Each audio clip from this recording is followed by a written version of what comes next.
Hello, my name is Mike, and today we're building a Monsoon from a kit.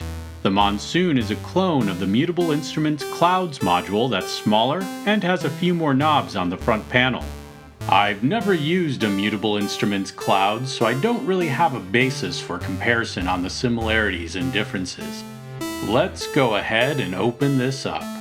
In all, this build took well over 40 hours over weeks and weeks to troubleshoot and complete. As always, this video is not sponsored. I bought this kit with my own money, and the background music to this video was made using the Monsoon. First, I want to sort out all the parts. I want to start with the microprocessor, followed by the various ICs.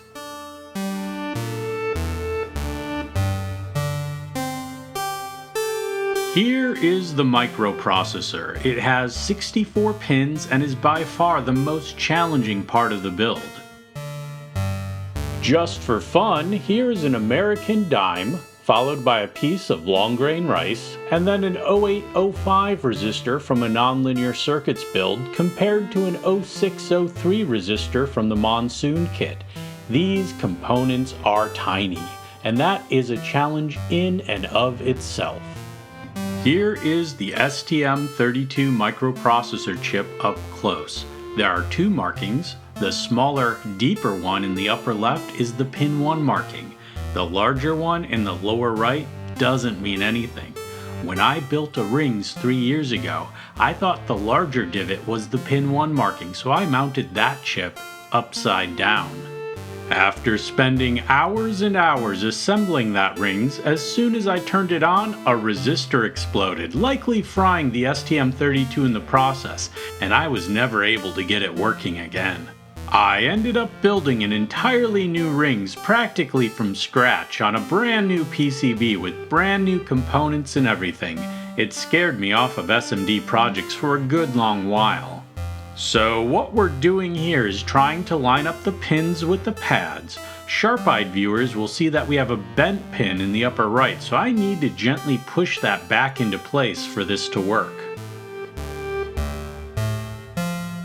First, I solder one corner pad, and I want to align the chip and solder just one pin in place.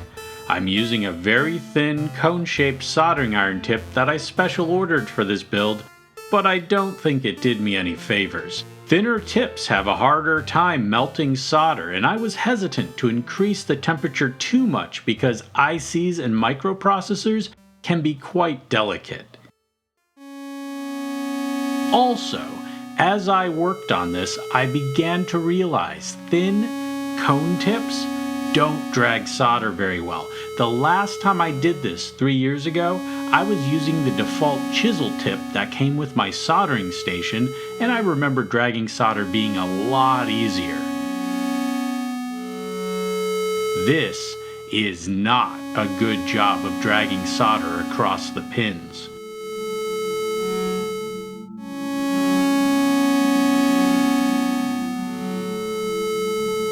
Eventually, I switched to a chisel tip, but I'm still struggling with the drag technique, so maybe it's not the tools, maybe it's just me.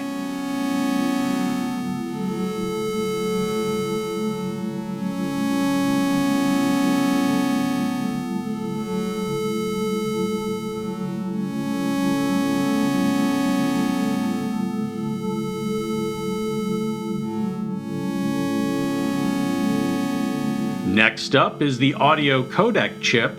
This particular chip is no longer being made anymore, and they're basically going extinct. It seems like people online are now buying them from AliExpress and eBay and just kind of hoping to get a real one.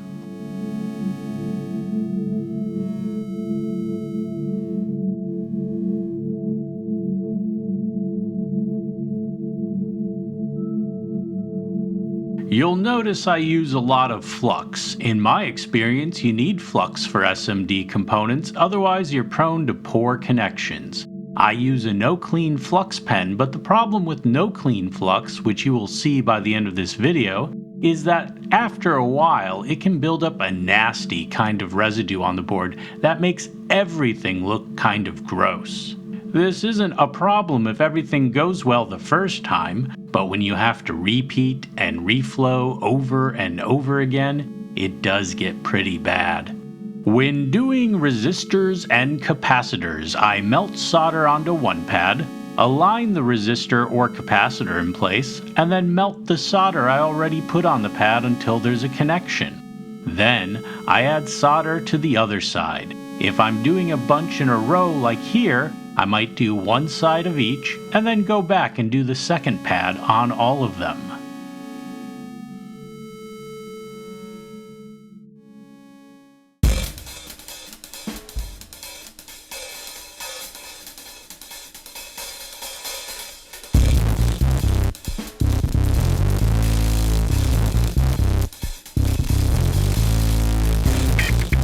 These connections look a lot better to the naked eye than they do here.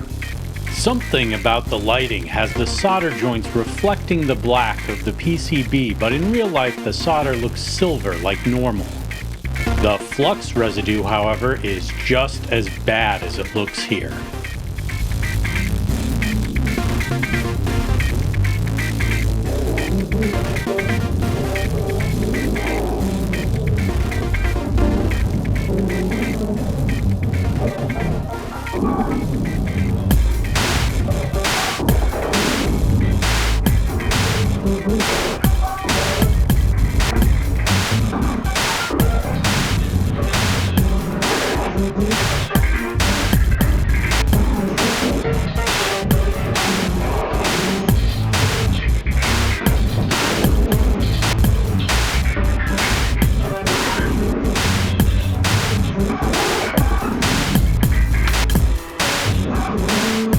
For the crystals, I do the same thing I do with resistors and capacitors.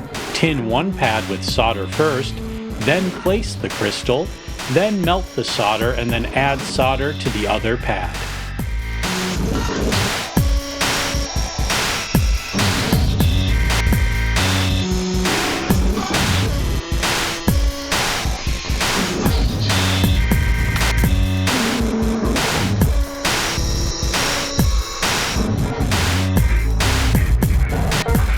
This is IC6 and LM4040. This is the villain of this video.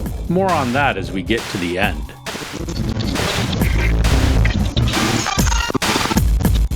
So we have a math problem here. The project requires two 2.2 UF 0805 capacitors, and even though my baggie has two C numbers listed, it explicitly only includes one capacitor. It's especially frustrating because the kit just so happens to include an extra surface mount resistor and ceramic capacitor for every other value. Unfortunately, I don't have any spare 0805 2.2 UF capacitors handy, but I do happen to have a leftover 06031 one from my old rings kit. It fits well enough, even if it looks a little odd.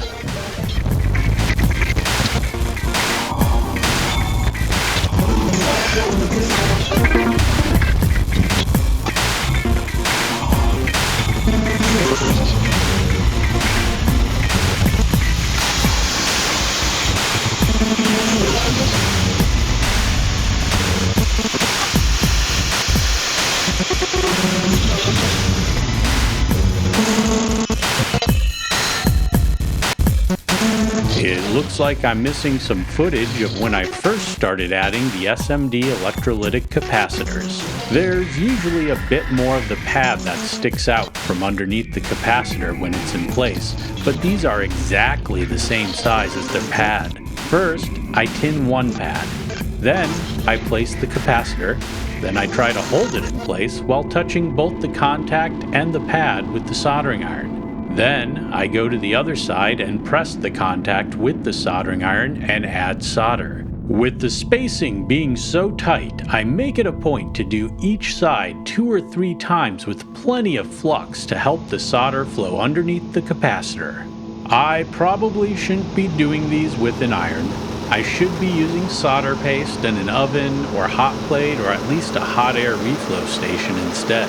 But I don't have an oven or hot plate for soldering, and at this point I'm not using the hot air reflow station I bought 3 years ago when I was trying to save my first rings module, but it will make an appearance later on.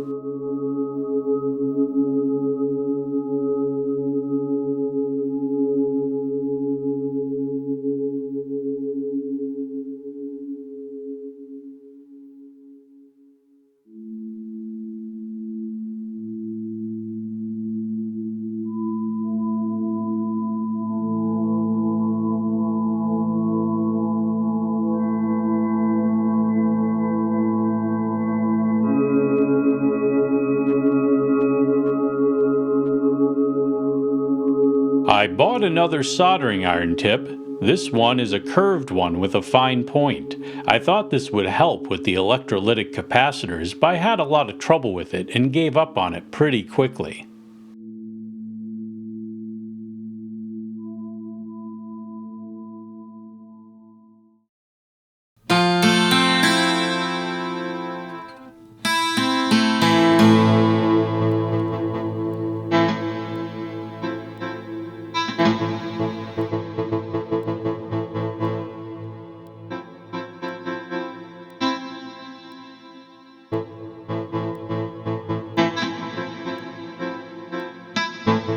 I had to look up which way this diode goes. The positive marking should be on the side with the notch printed on the PCB.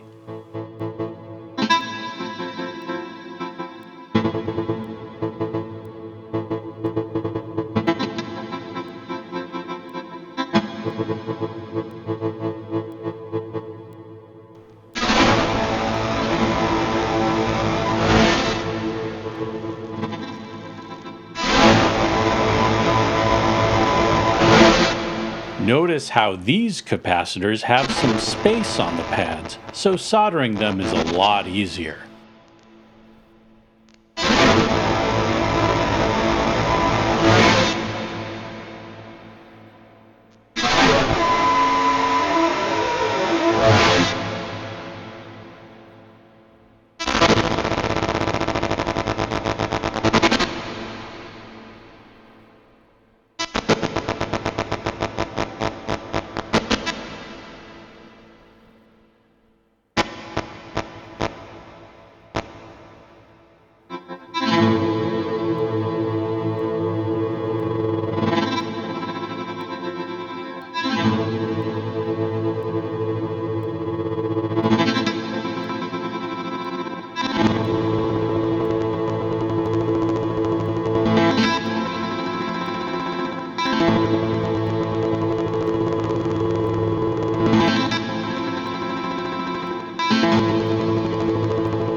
I'm missing 5 66.5K ohm resistors here. I can't say for certain they weren't included in the kit. I may have misplaced them, but they never did turn up. It's a bummer because I had actually just received a rather large Mouser order for some future projects. And no matter how large or small your order is, shipping is always $7.99. Now, I have a lot of spare resistors lying around, but none that were 66.5K. That's a rather odd and specific value. I might have tried using 68K resistors, but I only had one of those lying around, so I needed to place an order. The pricing on small electrical components is quite a thing. One resistor is 10 cents, so 5 would be 50 cents. Or you can get 10 resistors for 10 cents. I could have done this since I only needed 5, but I didn't want my order to be just 10 cents plus $7.99 shipping, so I opted for 100 of the 66.5K resistors for 70 cents. Now I'll never need another 66.5K resistor ever again.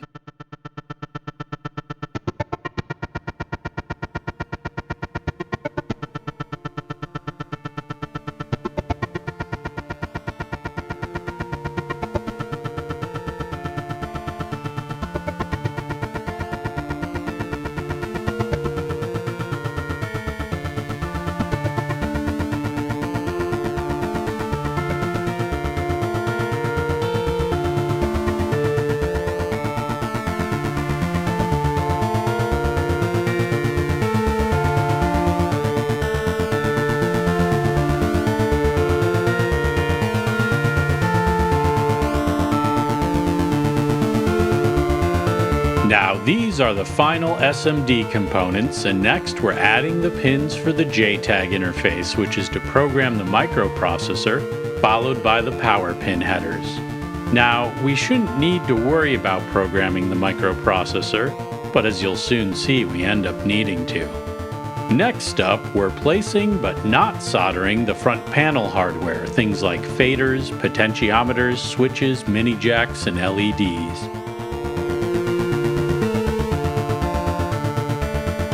Right away, I run into a problem with the 4 potentiometers here. The location lugs on these pots are too big for the holes on the PCB. The top 2 potentiometers, which are a different design, seem fine. Alright, so I was researching different potentiometers I could get to replace these ones, and here's what I found. Now first of all, I could cut off these location lugs, but then the reason why these exist is that when you twist all the way to the left or all the way to the right, they help hold the pot in place, because without it, you have to worry about twisting and eventually breaking the 3 connection pins.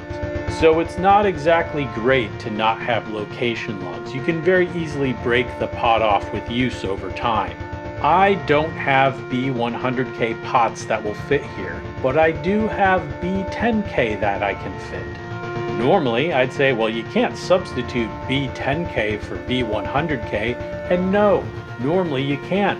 But in my research into what pots to get to replace these, because I was thinking I'd have to get B100Ks that are in this form factor instead of this one, with smaller location lugs versus these thicker ones, and according to the Jakplugg GitHub BOM, these 4 pots should all have been B10K in the first place. It seems like I should have not been given B100K pots. I should have been given B10K. So we're going to try this with B10K pots, even though B100K came with my kit. As I look further into this, not only are these 4 knobs supposed to be 10K, but this 100K knob up here is also supposed to be 10K. I just so happen to have the 5 10K potentiometers here lying around, so I'm going to try these. Now this Dual-gang one is B50K, and that's correct, so we're good here. So I just switched out all the B100K pots for B10K. Of course, another problem is I don't have knobs to cap off these pots, and I was given a knob for a round shaft for this one, and now it's a D shaft. So I'll just have to live without knobs for the time being. Now we're doing the freeze switch in the bottom row. This switch is polarized. One side has a green dot, and that side needs to go on the same side as the dot printed on the PCB. Next, we're placing the 15 mini jacks. The 2 switches at the top here are not polarized. There are 2 screws and 2 spacers that go between the panel and the faders, At first, I thought they were supposed to be screwed into the two outside faders, but it looks like they just screw into the panel and then sit on top of the faders. I'm not placing the front panel yet. I haven't added the LEDs. I'm just trying to figure out how the spacers work with everything else. Now I'm placing the LEDs. The flat side of each LED must be on the same side as the flat side of the diagram printed on the board. Next, I'm placing the front panel and putting nuts on the jacks and potentiometers so I can solder everything in place at the proper height.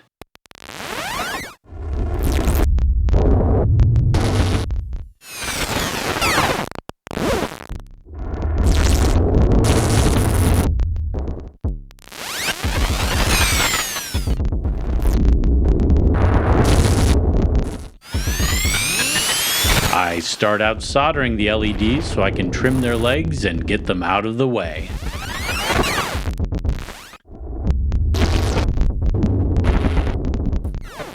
Now I'm soldering the mini jacks and the freeze switch.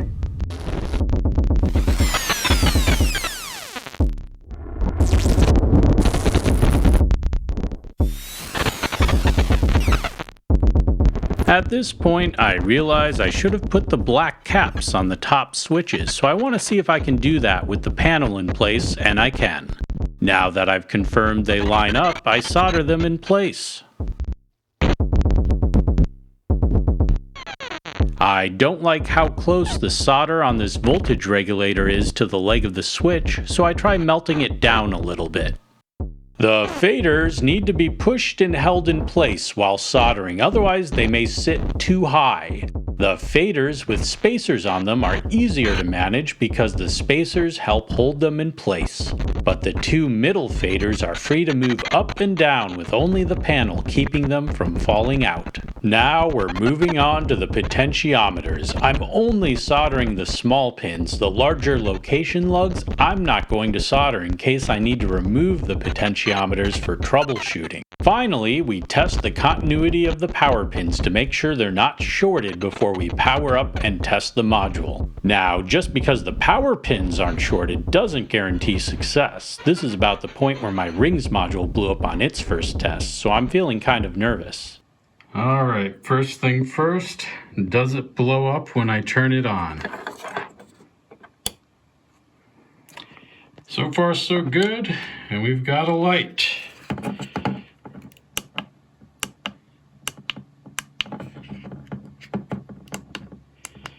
One red light doesn't respond to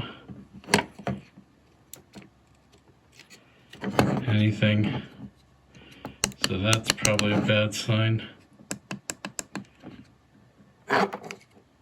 My first instinct was to reflow different connections, but I don't think this really mattered much. I especially concentrate on the electrolytic capacitors since it makes sense to me that a bad connection is most likely hidden underneath one of those. I'm just blindly poking around, testing continuity and looking for bad connections. I've since been advised I shouldn't do this with a digital circuit as I may be damaging the microprocessor. Next up, I decide the best course of action is to try flashing the firmware of the microprocessor. I still have the interface I bought when I built my rings 3 years ago. However, I'm not able to get the software to connect to the chip. Having been unable to connect the firmware using the official ST-Link software, I try using the Mutable Instruments development kit, which involves installing a program called VirtualBox and a programming environment called Vagrant. I did this 3 years ago for my rings on an older computer and it worked great, but now it seems to be incompatible with the latest version of OS X. If you're messing around with Mutable clones builds, it might be worthwhile to get one of these. I posted on the ModWiggler forums in the unsuccessful Mutable builds thread, and it was suggested that I check the 3.3 volt rails, and sure enough, Every single component along this blue line is shorted to ground. That is very, very bad, and I'm lucky I didn't see smoke when I powered up. I start methodically removing all the capacitors, both ceramic and electrolytic, along this line, but nothing changed. I even removed the top voltage regulator, and the short was still there. Now, there's really only one thing left to remove, and I don't want to do it. Finally, the short is gone. The 3.3 volt and ground pins are still shorted on this chip, but the pads on the PCB are not. I likely ruined this chip with a solder bridge somewhere when I first powered up. You can also see the masking under the chip was damaged. I have no idea how that happened, if the chip blew up, or if that happened when I used my hot air reflow station to remove the chip. I also don't know if that's dried flux on the underside of the chip, or if that's actually the plastic bubbling out. Now that I've confirmed that this chip was the source of the short, I'm going to need a new one. Time for another Mouser order, and time for another $7.99 shipping. Since I had to order a new microprocessor, and I got two just in case I ruined another one, I also ordered a masking overcoat pen. There's no guarantee that this board is ever going to work again, but I'm doing my best to save this project. The instructions say it dries within 10 to 15 minutes, but I'm letting this sit for a full 24 hours before even trying to do anything with it. I'm trying to attach the new chip using the hot air station, but I'm having some difficulty.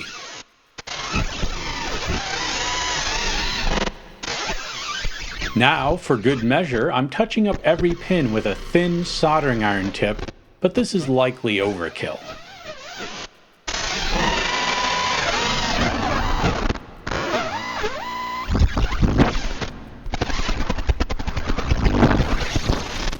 I'm worried the pins on this one side aren't making contact with the pads, so I bring out the hot air again.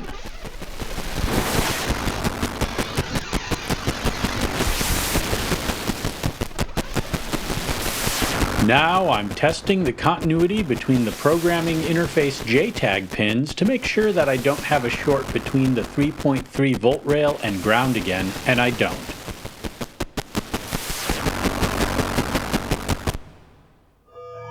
Time to see if we can get the Monsoon firmware flash to the new STM32 microcontroller. Here I am updating the firmware. It's the first time this has worked. So that's fun. Alright, rings in the clouds. Let's hear it.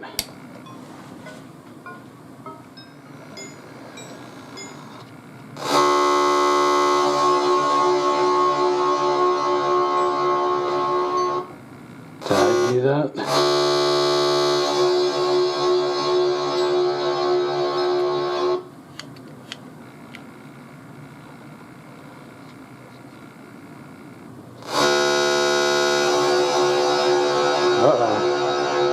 This is supposed to be totally dry, so I've got loose connections.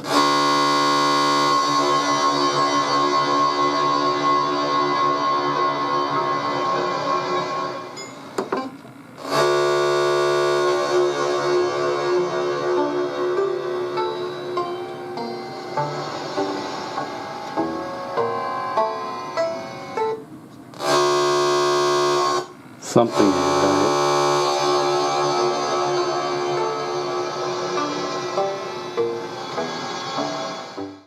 I assumed this was a connection issue, so I'm reflowing all kinds of connections again. However, this was likely a calibration issue. I intended to calibrate this module after I confirmed that it was working. I thought calibration was just a pitch thing. Now, I would say once you have the firmware installed and you're getting sound, calibrate. I'm likely wasting my time and burning up the board and its components by hitting up all of these connections again. After all this, I calibrate the module but find that the pitch maxes out at about an octave below the signal, and my wet and reverb never go completely to zero. So my thinking was that I know that a 10K potentiometer goes from 10K ohms of resistance down to 0, and a 100K potentiometer goes from 100K ohms of resistance down to 0. So it made sense to me that when my wet knob or my reverb knob are all the way left, they're at 10K and there's not enough resistance. So therefore, I must need 100K all along. This is completely wrong. And I don't really understand the electrical engineering side of these things well enough. It's like I know just enough to make assumptions that feel intuitively correct, even though they are not correct. So what I've erroneously decided to do here is pull out my 10K pots and put the 100K pots that came with my kit in. This is painful to watch. Desoldering is the worst. And every time I desolder something, I'm worried that I might permanently damage the PCB and make it completely unusable. Since the 100K pots that came with the kit have location lugs that are too big for these holes, I tried clipping them vertically to make them thin enough to fit. Of course, this does not work, and I end up completely cutting them off. Now, had I kept these 100K potentiometers there, it would have only been temporary until I got a hold of some properly sized 100K potentiometers. But the pots aren't the problem, and in fact, the faders are also 100K when the Jakplugg BOM calls for 10K faders. Having 100K pots and faders in place of 10K ones will work. It may affect the curve of the response, but not nearly enough for all the trouble I'm going through here. Here is a status update of the Monsoon project. So, what we have here, we have 100K pots that came with the kit, 100K sliders that came with the kit. And what it's looking like is the pots and the sliders, not this pot's good, this is a 50K Dual-gang. This is audio input. I turn that all the way down. So you can hear there's reverb even when there's no reverb. This is wet dry, I'm getting wetter. This is 100% wet. This is 100% dry. Turn this up. This is reverb. Even when I have it all the way down, there's reverb. Now, if we just go to the effect, I'm going 100% wet. Even though my pitch is all the way up, I mean, that's at least an octave down, and it only goes lower. If I put control voltage into the volt per octave, then I can get high pitch content. And generally with all this stuff,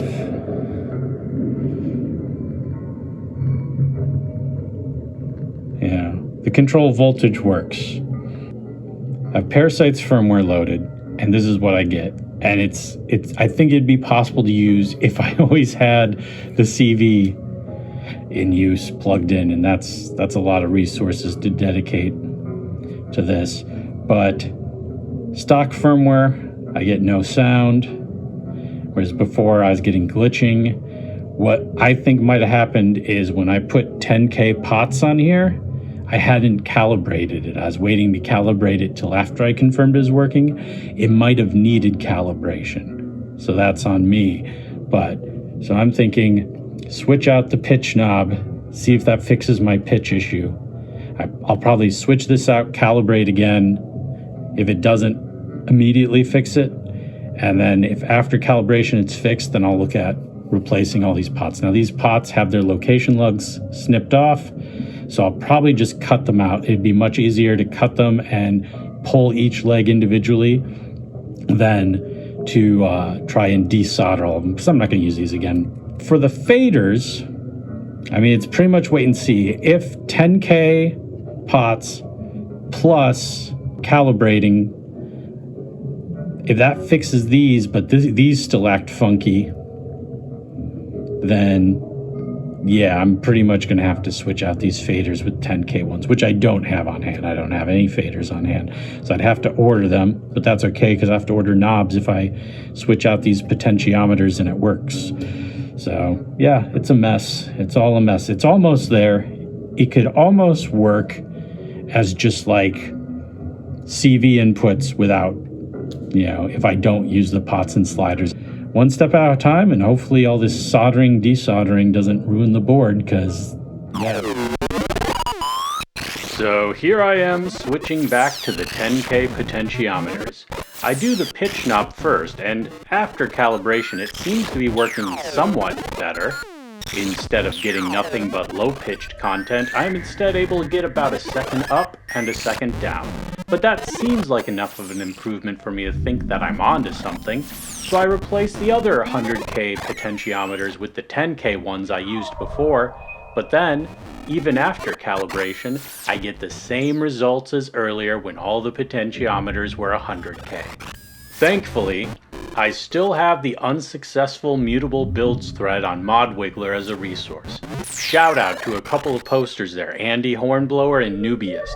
They suggested that the pots weren't getting the full 10 volts of reference voltage and advised me to measure across pins 1 and 3 of one of the pots, and sure enough, I was only getting 2.5 volts.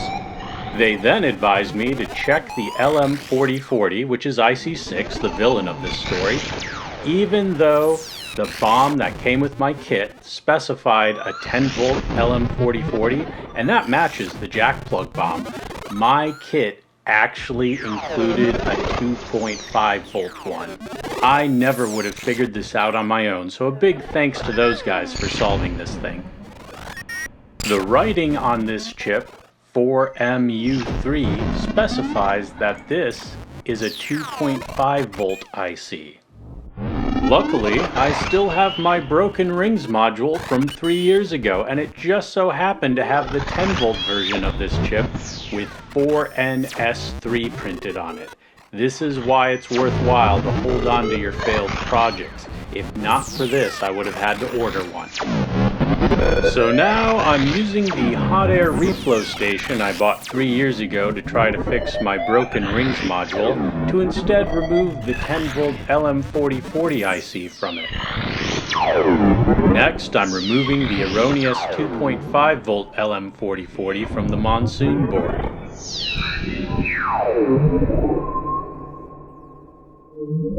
And now I'm cleaning up the pads so I can solder the 10 volt LM4040 into place. At last, this module works.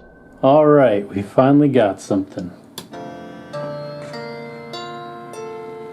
So I think we're totally dry at the moment. Let's add reverb first. So we go from 0 reverb now to lots of reverb. Wonderful. And high-pitched content. This is all the way up. Let's go totally wet.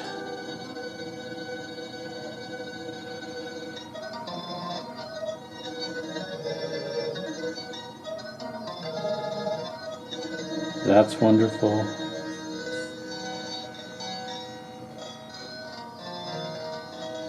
No problems there.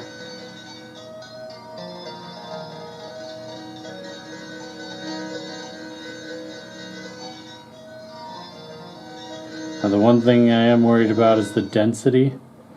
So that's 0, which is how it's supposed to work. It's supposed to be 0 density in the middle. But that's a lot of middle. Still 0. There we go.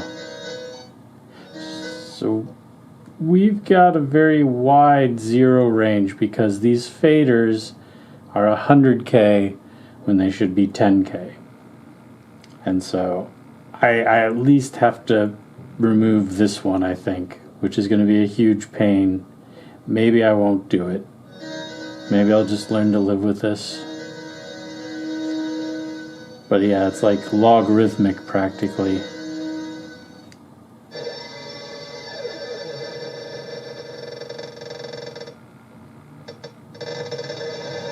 It's a lot of zero.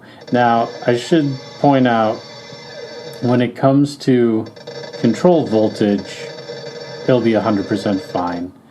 So maybe this doesn't really matter that much. Maybe it's desirable to be able to really dial in a next to no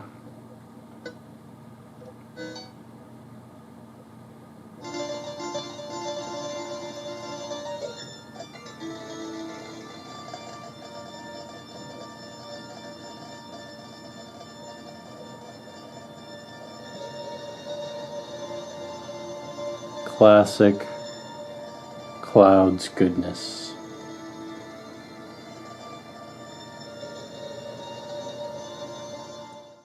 So my old broken rings module saves the day.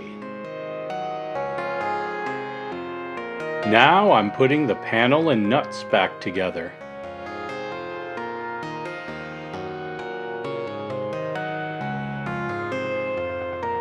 I'm adding the knobs that came with the kit to the tune and in-level pots. I think this knob will work with the tune pot even though it's a D shaft, but I'll probably buy a D shaft knob for it when I get ones for the 4 lower pots.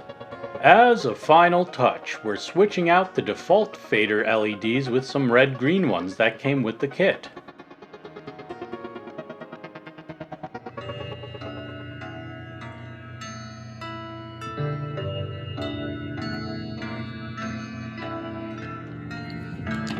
So when you slide up and down, that doesn't make a huge difference. When you enter CV voltage,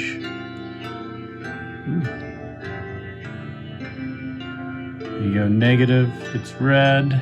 You go positive, it's green. Size.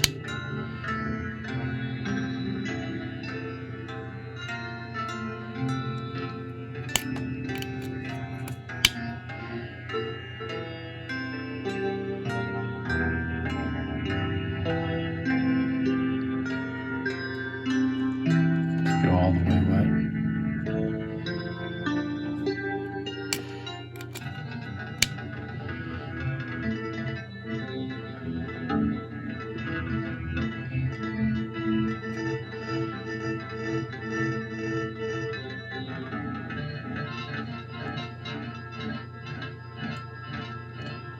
And that is the joy that is rings into clouds, or in this case, rings into monsoon. Thank you for watching this video. If you enjoyed it or found it useful in any way, please consider liking and subscribing. Have a great day.